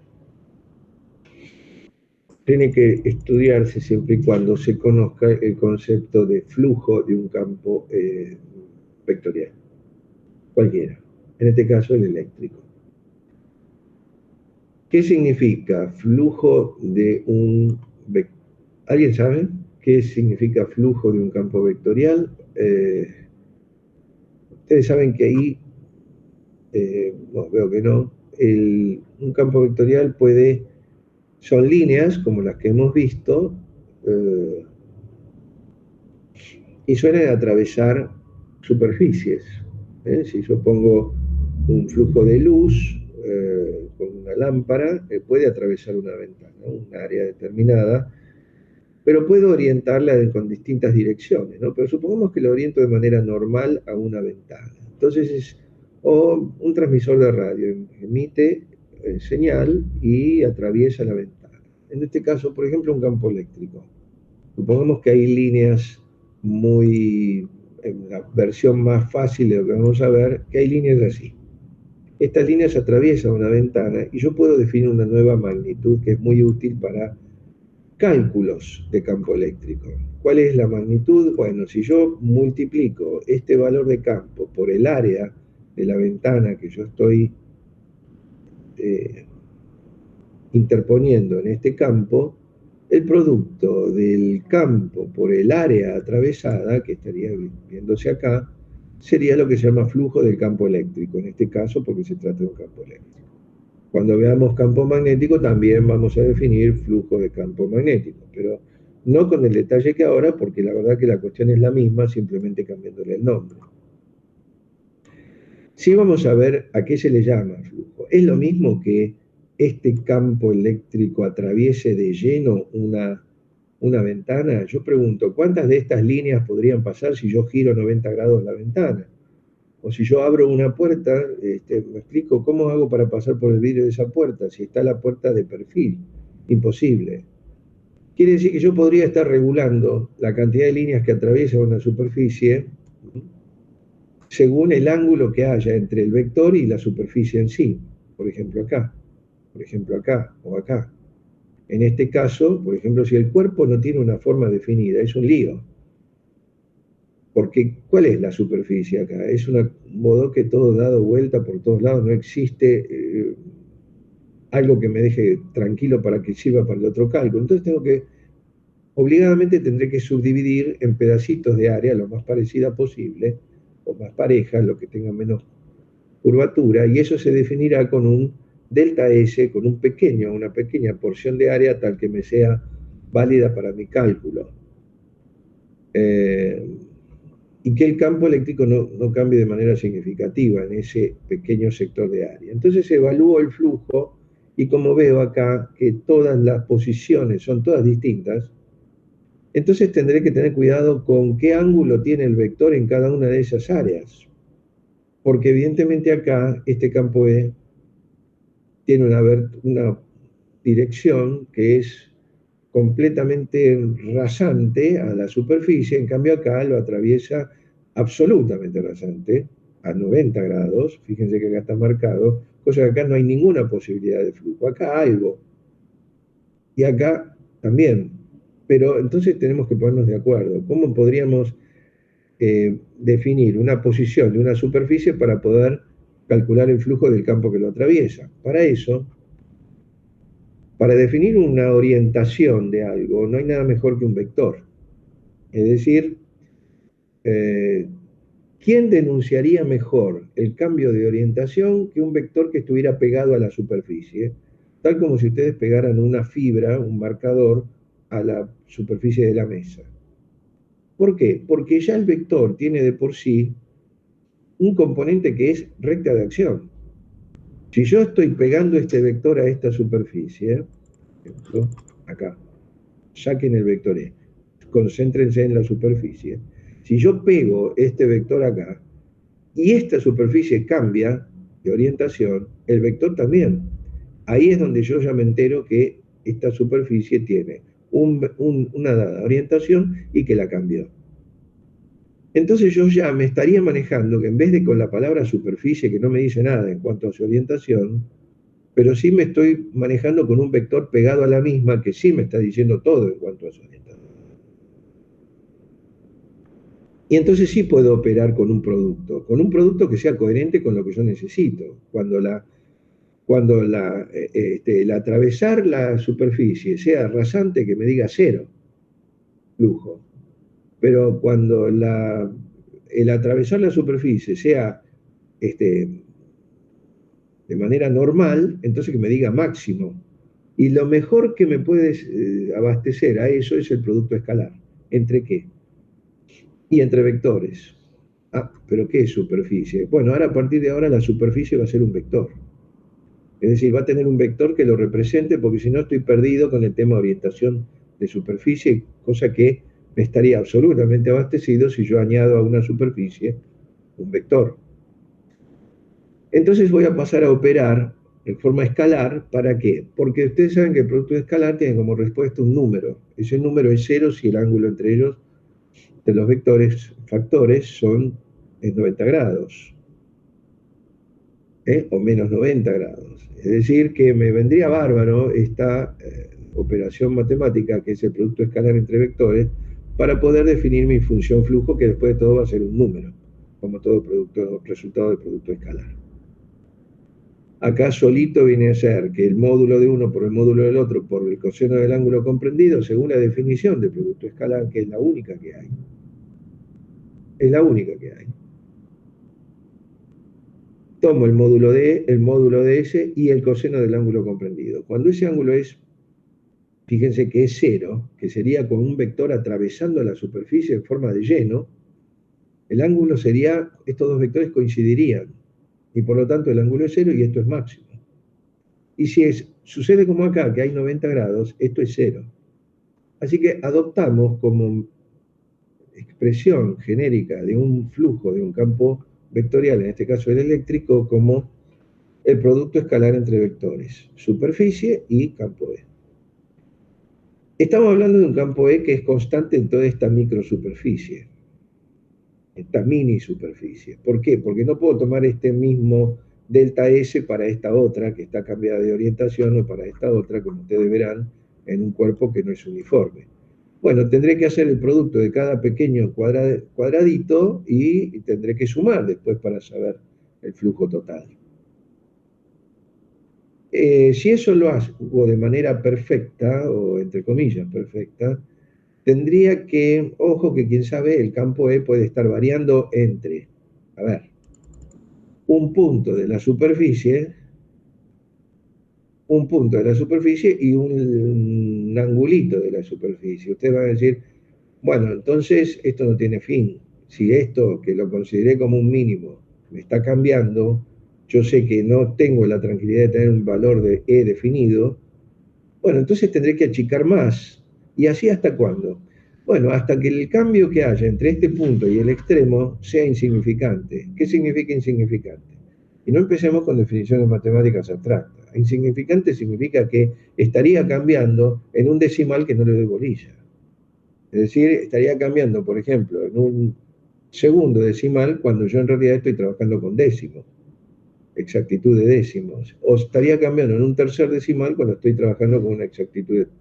Entonces sí, a esos cambios le puedo decir que acá el campo sería, entre comillas, constante y puedo integrar. Perdón, me anticipé, puedo sumar. Pero como yo ya elegí un delta S mínimo, esto se llama diferencial S, y entonces tendría que estar haciendo lo que es vulgarmente una integración, en vez de decirle voy a hacer una sumatoria. Como ya esa integración abastece la exactitud, entonces yo ya directamente voy a poder decir que estoy haciendo una integral del campo E escalar diferencial S. ¿Por qué? Porque este diferencial S significa ese delta S mínimo tal que yo supongo que el campo E no cambia de un punto al otro de su microsuperficie. Conocido el tema flujo, si ustedes me dan el ok, sigo con lo que es la ley que tenemos que estudiar con esta herramienta. ¿Se entiende esto?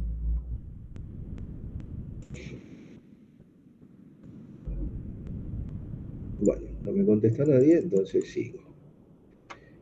¿Qué dice Gauss? Bueno, la ley de Gauss dice lo siguiente.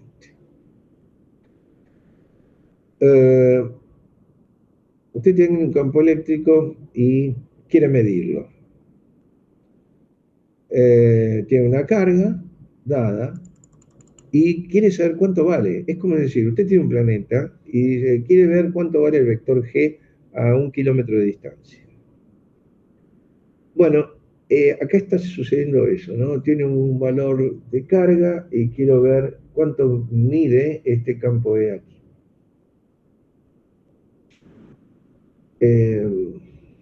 ¿Qué dice Gauss? Bueno, lo primero que dice es, encierre la carga que usted tiene con la superficie que a usted se le dé la gana. Consejo. La superficie tiene que coincidir con la simetría del campo eléctrico que genera la carga. Ustedes saben que una carga puntual es como una lamparita, ¿no es cierto? Genera luz para dónde, igual para todos lados. Quiere decir que tendríamos un campo con líneas que se dispersarían igualmente de manera isotrópica de toda la zona que rodea a la lamparita en 3D. Y a medida que me aleje, cada vez va a ser menor, pero siempre respetando que a un dado radio eso va a suceder. Pero encierre la carga, ¿no? Y sepa lo siguiente, si usted hace este producto, esa carga que usted tiene va a ser exactamente igual en coulombs, que el producto del flujo de ese campo en esa superficie en la que usted encerró la carga por un valor epsilon 0. Así de fácil, es así de fácil. Si usted conoce el flujo de E en la superficie que usted... Ahora, si usted a una simetría esférica le pone un cubo, bueno, tendrá que integrar y rebúsquesela, pero le va a ser un poco más complicado. Si usted tiene una carga que genera líneas igual para todos lados y no pone una esfera, estaría desaprovechando lo que yo le estoy facilitando acá.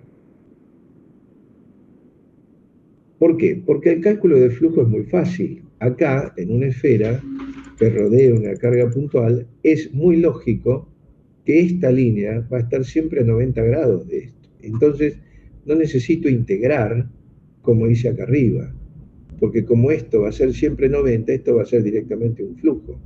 Además, si la esfera tiene un radio y la carga está centrada, obviamente ese radio va a ser siempre el mismo, de todo punto de la superficie, y por lo tanto tampoco va a necesitar integrar. Esta integral es para cuando el campo E está teniendo valores distintos en cada una de las superficies que está evaluando, pero acá es imposible porque la intensidad va a ser siempre la misma dada que la separación es siempre igual. Por lo tanto se reduce a esto. Va a tener que saber calcular el flujo, etc. Bueno, eso es lo que dice Gauss. Vamos a ver si es cierto, porque no nos queda claro todo. Vamos a ver, por ejemplo, me está diciendo integre esto con el epsilon 0, le va a dar Q en la versión más difícil, pero acá, como es una esfera, yo digo, bueno, el campo es siempre el mismo en toda la esfera, saco fuera de esta integral, porque ustedes saben que una constante en una integración ni fu ni fa, ¿no? No existe, no gravita, salvo que la pongamos fuera como un factor más constante que afecta a la expresión. Quiere decir que lo único que tendría que integrar de manera cerrada es la superficie de la esfera. Y me están asegurando que eso es igual a la carga encerrada, según la ley de Gauss.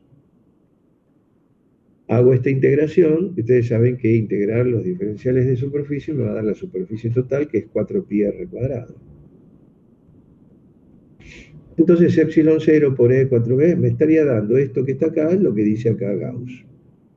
Si yo despejo el valor de campo de esa hipótesis que yo hice, me va a quedar Q sobre 4pi epsilon 0 R².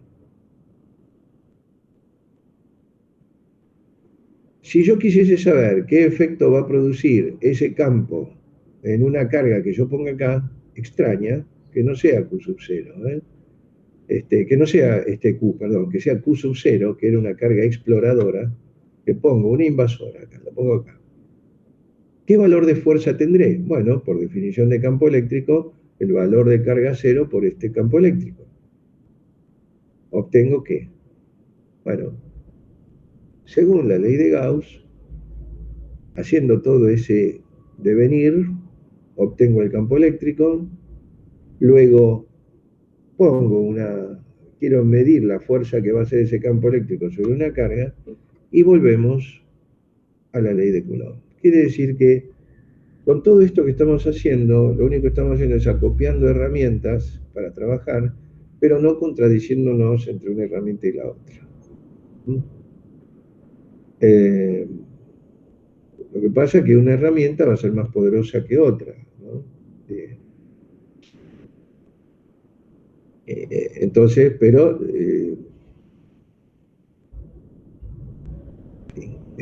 se puede pintar con un rodillo grande, pero eso va a ser más fácil que con un pincel finito, pero de las dos maneras se puede pintar. Eso sí, con el rodillo grande ancho va a ser mucho más rápido.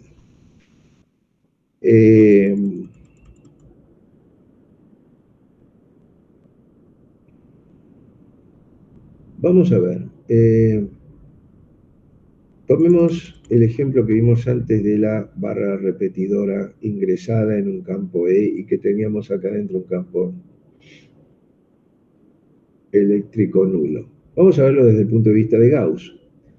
¿Qué me dice Gauss? Rodee lo que usted supone que está cargado, ¿no? Vamos a suponer, ¿qué carga hay en esta placa? Rodeo y veo que el campo E venía de izquierda a derecha y que salía de izquierda a derecha también, en una clara repetición. ¿Cuánto vale el flujo de este campo E en esta superficie? En esta seguro nada, porque el vector superficie está a 90 y como ya dijimos, eso es 0. Ese flujo ya lo habíamos visto como un flujo en cada una de las superficies. Habíamos dicho acá que cuando el campo eléctrico rasura a la superficie no tiene flujo ninguno. Por lo tanto, este campo eléctrico va de izquierda a derecha sobre esta superficie rasurada acá y rasurada acá, no hay flujo. Pero sí hay acá. Y acá en las mejores condiciones, porque tendríamos acá una superficie hacia allá, me daría un flujo negativo por tener 180 grados, y acá un flujo positivo. ¿Pero de qué valor? Bueno, el mismo valor, tanto el que ingresa como el que sale. Por lo tanto, el neto es un flujo cero. ¿Qué significa? Según Gauss, que no hay carga. Es cierto, acá no hay carga. Hay una polarización sin ninguna carga neta. Simplemente hubo un desdoblamiento para un lado y para el otro, pero en total la carga sigue siendo cero. ¿Está claro?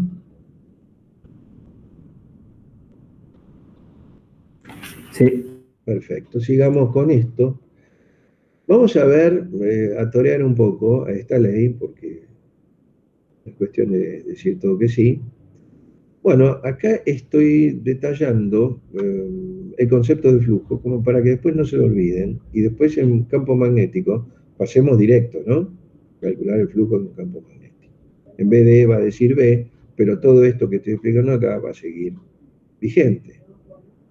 Esto ya lo expliqué verbalmente, es cuestión de ver en cualquier libro, está esto, esto es una cosa sencilla. Y vamos a someter a prueba la ley, en el caso en donde por ahí es una especie de poner el pie, ¿no es cierto? A ver, en el caso más, un caso extremo. Vamos a suponer que decimos, bueno, vamos a ver, tomo una superficie, encierro una zona del espacio en donde trato de engañar a la ley, es decir, no tengo carga, pero yo digo, mira, acá adentro hay una carga, pongo el cubo para no tener complicaciones con las integrales y qué sé yo, toda la parte, la nebulosa matemática la elimino porque yo quiero poner a prueba la ley a ver si anda. Si anda así, va a andar de la otra manera.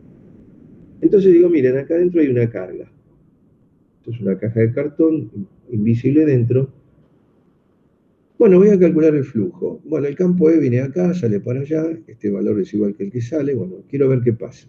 Bueno, voy haciendo cara por cara. Le pongo un nombre a cada cara, como cada cara es cúbica, tiene la mismo área, son 8,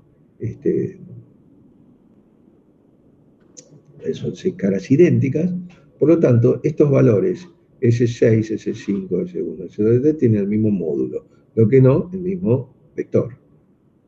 Bueno, a ver qué pasa. Por ejemplo, en la cara, a ver, en la 1, que sería esta que está acá, ¿no? A ver con cuál empiezo. 1. ¿Cuál es el flujo? Bueno, el módulo de E, que sería uno que va para allá, el módulo de S por el ángulo comprendido. ¿Cuánto vale el ángulo comprendido? 0. ¿Cuánto vale el coseno de 0? 1. Bueno, entonces pongo el flujo es E por S. Está acá inscripto el flujo que el campo eléctrico generaría atravesando este cubo. En lo que se refiere al área 1. Bueno, vamos al área 2.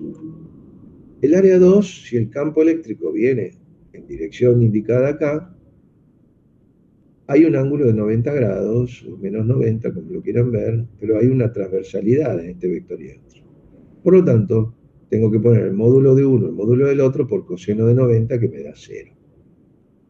Sigo con la 3, también pasa lo mismo, porque es rasante el campo E, también me da 0.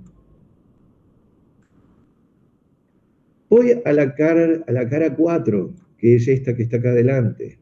El vector tiene un ángulo, el vector E, el vector superficie tiene un ángulo 180 respecto de E. El coseno de 180 es negativo, es menos 1. Por lo tanto, el flujo es el módulo por el coseno de 180 y me da menos E por S. Y así sigo, con las 5 y las 6 que me dan 0, porque obviamente ustedes verán que las capas 5 y 6 están siendo rasuradas por el campo, no están siendo atravesadas. Por lo tanto, si yo sumo el campo total, me da más E por S 0, 0, menos E por S 0, 0, y la sumatoria es 0. Quiere decir que quien haga este cálculo va a decir, bueno, pero acá no había carga. Efectivamente, no hay ninguna carga. Si hubiera habido una carga, esa carga generaría líneas de campo desde el interior. Y por lo tanto, en todas sus caras, el signo del flujo sería positivo. Entonces, y si fuera negativa, bueno, habría un sumidero de líneas y tendría todos flujos negativos. Bueno, ese es un último chequeo que se está haciendo en cuanto a la veracidad de la ley de Gauss, que vemos que se cumple para cuando hay carga, para cuando no hay carga, para cuando las hay positivas o cuando las hay negativas. No sé si estuvo claro esto. Sí, sí. Bien. Esto, en cuanto a la parte teórica, ya creo que, no quiero saturar, pero ya estaría como cubierta la primera parte. Yo agregué acá algunos temas de ejercitación que les puedo enviar, pero en realidad me gustaría que los hagan primero, como les digo siempre, les recomiendo siempre, traten de hacerlos primero para poder después chequear, corroborar, ¿no? si realmente están en lo correcto o tienen que ajustar algún concepto, pero yo, por ejemplo, tienen todo acá como una guía, pero resueltos. Y yo les diría que mejor lean, tapen esto y recién ahí eh, descubran esta parte una vez que intentaron hacerlo ustedes. Pero fíjense como que no es una cosa terriblemente complicada, al contrario, yo les diría que se les está pidiendo que echen mano un poco a las herramientas que se vieron por ahí un poco todas juntas, de manera teórica, medio nubilada. Acá está pidiendo, haya la intensidad de un campo eléctrico de un punto donde la carga es tanto. Bueno, fíjense que acá le ponen un prefijo micro coulomb. Es decir, hablar de un coulomb es una cosa bastante exagerada, ¿sí? Pero una millonésima, un 10 a la menos 6, está todo bien. 25 de estos paquetes de millonésimas de Coulomb. Y bueno, hay una fuerza de tantos newton, empiecen a manejar estos valores. Acá dice determine la fuerza, es la misma expresión, pero manejan las unidades. Acá calcule la carga, despejan de otra manera la misma expresión, ya se van fogueando. A veces preguntan, ¿qué significa micro? Bueno, en un examen, micro, es porque realmente no tocaron un poco la parte de práctica de esto. Y yo no les estoy pidiendo guías complicadas, sino que les estoy poniendo todo acá como para que. Aceleración de un campo que produce un campo eléctrico sobre una masa. Bueno, si saben física 1 y calculan la fuerza eléctrica es una fuerza en Newton como si fuera con un violín. Tironear un bloque con un violín, entonces calcular la aceleración, bueno, hay que acordarse de la primera ley de Newton. Acá tienen más ejercitación. Revísenlo, porque la verdad que no hay mucho por decir de lo que, por ejemplo, acá hay dos cargas. Esas dos cargas, obviamente, vamos a poner un poco de orden. Fíjense, cada una tiene derecho de generar aquí, en este punto, un campo respecto de uno y respecto de la otra. Como tiene acá este punto una distancia distinta de la anterior, bueno, tendrán que calcular el uno y el otro y ver qué resulta de todo esto. También se puede preguntar en cuál punto, si tenemos cargas de distinto valor, en cuál punto el valor es cero. Bueno, ¿qué les hace acordar eso? Estamos haciendo lo mismo, ¿no? Nada más que con esta nueva ley de la electricidad. ¿Qué les hacía acordar hallar el punto en donde la influencia de uno y de otro era cero? No sé si algo vieron, les estoy preguntando de física 1. ¿Qué les hace acordar? Nada, absolutamente. ¿No se acuerdan cuando calculaban el centro de masa de un par de masas puntuales? Tenían que buscar un punto tal que con un dedito levantaban las dos al mismo tiempo, ¿no? Eso es exactamente la misma teoría, nada más que puesta ahora con las nuevas expresiones. De modo, está todo resuelto acá. Léanlos.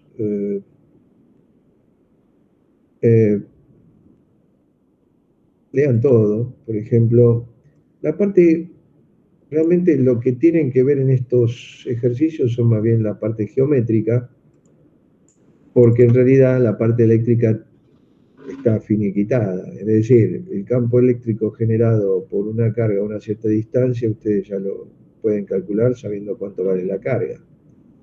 Lo único que sí que los veo medio a veces un poco rezagados en el tema de geometría, ¿no? Y trigonometría también. Entonces, bueno, vean la figurita, está todo con pelos y señales, ¿no? Acá, por ejemplo, hay una carga negativa, lo que significa que va a haber un campo en este punto que va a tirar para atrás, es decir, va a ser de atracción hacia la carga. Acá tenemos una carga positiva y por ahí les está pidiendo la sumatoria de los dos. En el punto A, que es en X0 y 4, que sería, acá tenemos X0 y 4, y está desarrollado. Acá hay una notación que me gustaría que vieran. Acá no es un signo de dividido. Presten atención porque si no después se quedan sin poder ver el ejercicio. Cuando yo en electricidad, como vamos a ver, necesitamos un vector que no coincide con ninguno de los ejes, porque si no es muy fácil poner 2 en versor I o 2 en versor J, ¿no? O 3 en vector K, pero no coincide con ninguno de ellos. ¿Qué ponemos? Bueno, ponemos, qué sé yo, 5 en I y 4 en J. Eso sería en forma cartesiana. Pero a veces en electricidad hace falta definir vectores en forma polar. Entonces, a un vector de manera cartesiana, expresado de manera cartesiana, lo podemos expresar con módulo y ángulo. ¿Cómo pasar de una a la otra? Ustedes ya lo saben. Para pasar de cartesiana a polar se usa Pitágoras para hacer módulo y el ángulo con la expresión del arco tangente. Una vez que tienen eso, se connota de esta manera. ¿Esto significa dividido? No, esto significa, esto está inclinadito acá. Y van a ver en los libros, que después yo les voy a recomendar para que vean circuitería, no, creo que ya lo vimos, los libros de Young, en la introducción, el libro de circuitos eléctricos de Young, y si es la edición vieja mejor. Van a tener un montón de esto. Van a tener diciendo, esta notación es en forma polar de este vector E sub 1A. 4,5 por I a la 4 es el módulo, es la longitud de ese vector. ¿Y para dónde lo oriento? Bueno, según un ángulo de 116,57.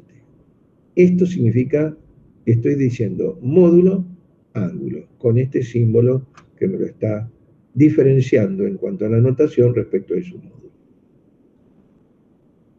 ¿Ven? Acá, por ejemplo, tenemos un vector de 1,125 por 10 a la 5 newton sobre coulomb, pero con un ángulo de menos 45. Es un cuarto cuadrante. ¿Está? Bueno, más novedades, la verdad, no veo, salvo que cuando tengan que aplicar el principio de superposición. Principio de superposición en un montón, en 2D, por ejemplo.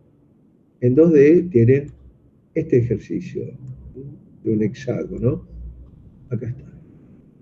¿Ven? Acá, por ejemplo, si todas estas cargas fueran del mismo signo y de igual valor, como en este caso, ni nos molestemos, ¿no? Porque evidentemente la carga Q sub 1 genera un E sub 1, pero como del otro extremo tenemos una Q sub 4 del mismo valor, generará un contracampo acá, tal que todos estos se suman y en el punto central es 0.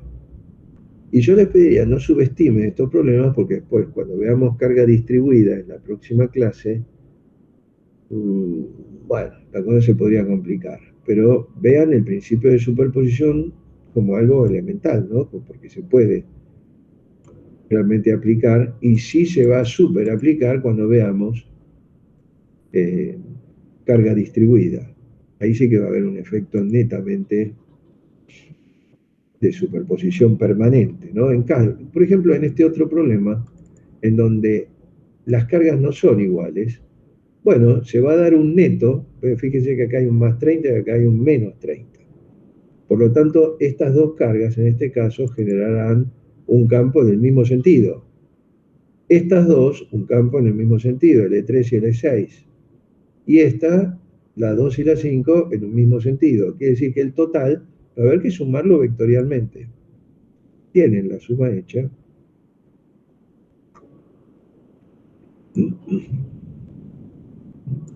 Así que, en realidad, es este tema de campo eléctrico y de carga eléctrica, salvo con la parte teórica que se dio, miren, realmente es un repaso o una prueba a ver qué tan bien andan en geometría, trigonometría. Vamos, por ejemplo, a un caso de un triángulo.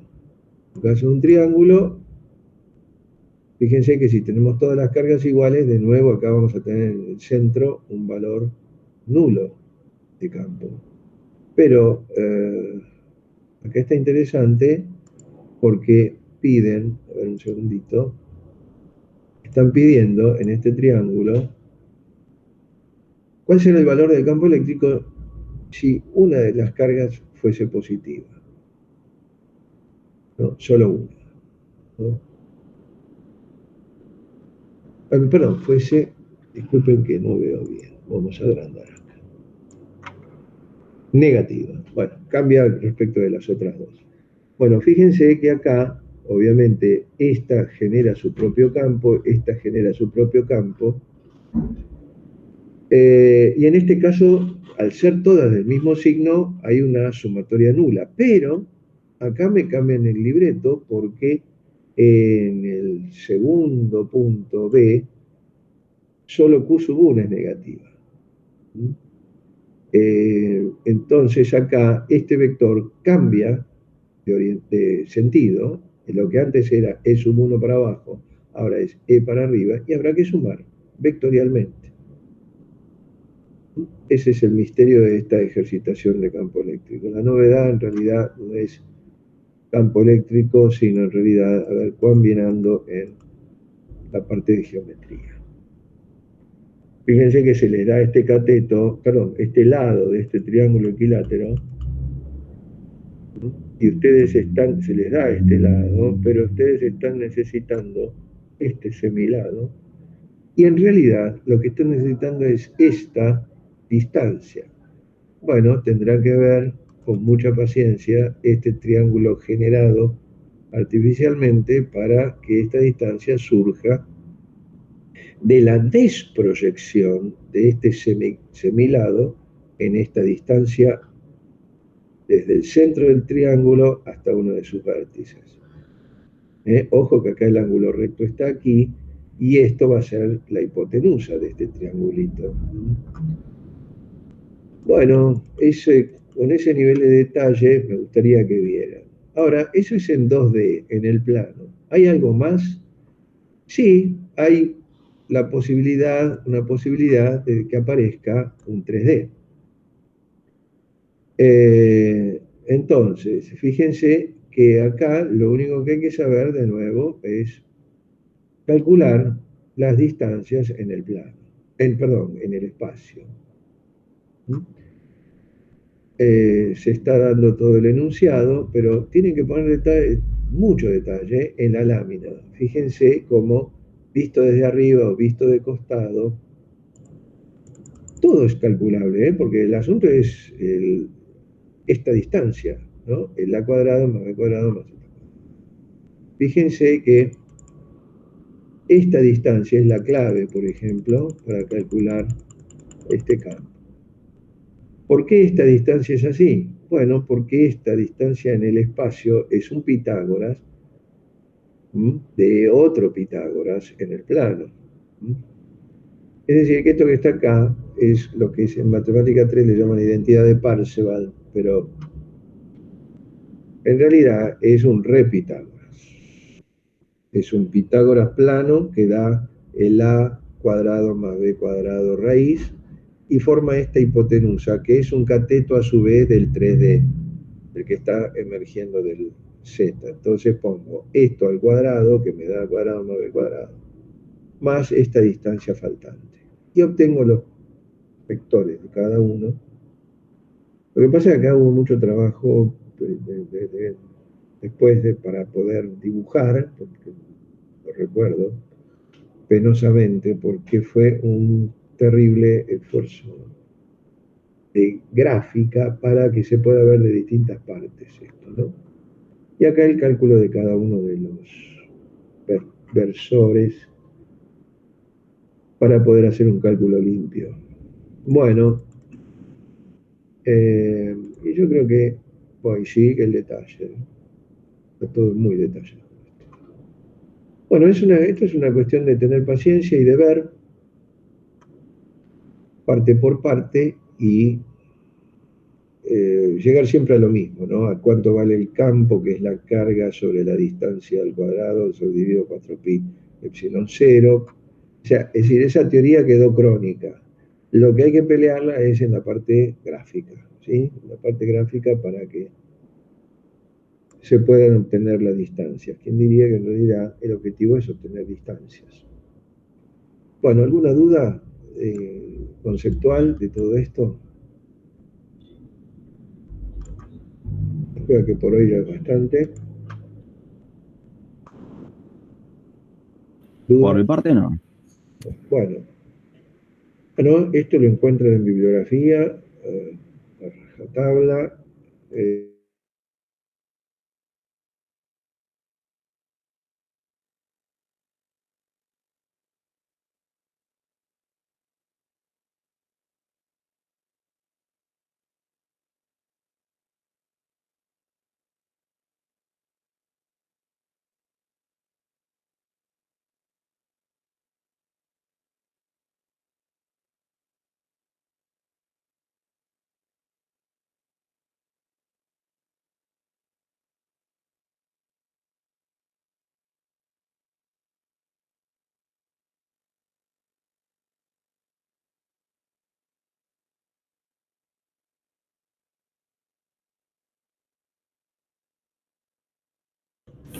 Bueno, listo.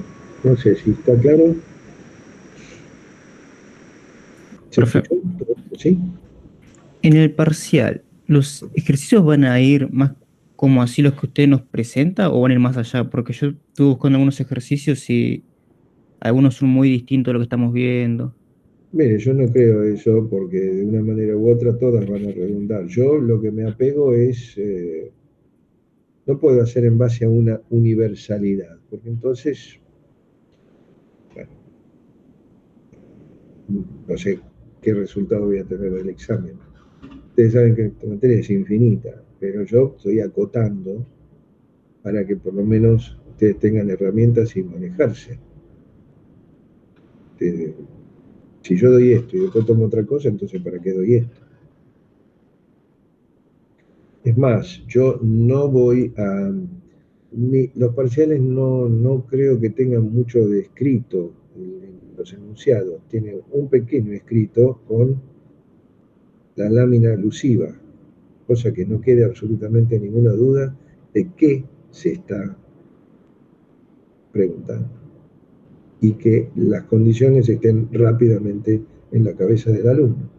O sea, yo tengo mi modalidad para tomar. ¿Está claro? Sí, profe. Pero ustedes vieron los ejercicios que se dieron acá, ¿lo Sí, vieron? sí, yo al menos por mi parte, antes de arrancar la siguiente clase, los rehago por mi cuenta a ver si los puedo hacer, como están ahí subidos. Bueno, entonces vean esto y van a ver como que por ahí en algunos se está pidiendo un poco más, pero está ahí, está claro, está aclarado. Yo les pediría que partan de acá y que complementen con otras cosas, porque si no, entonces yo no sé en base a qué. Tampoco está en mí darles una cosa y después decirles tomo otra, no estaría en mí eso.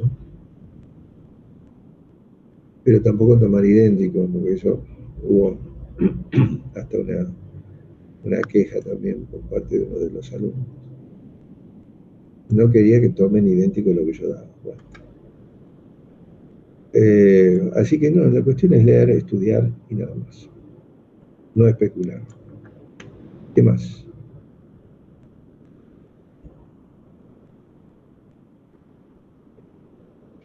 ¿Dudas? ¿Nada? Por mi parte al menos no. Bueno. Bueno, listo. Entonces, esto lo quieren en el aula, revisan los libros,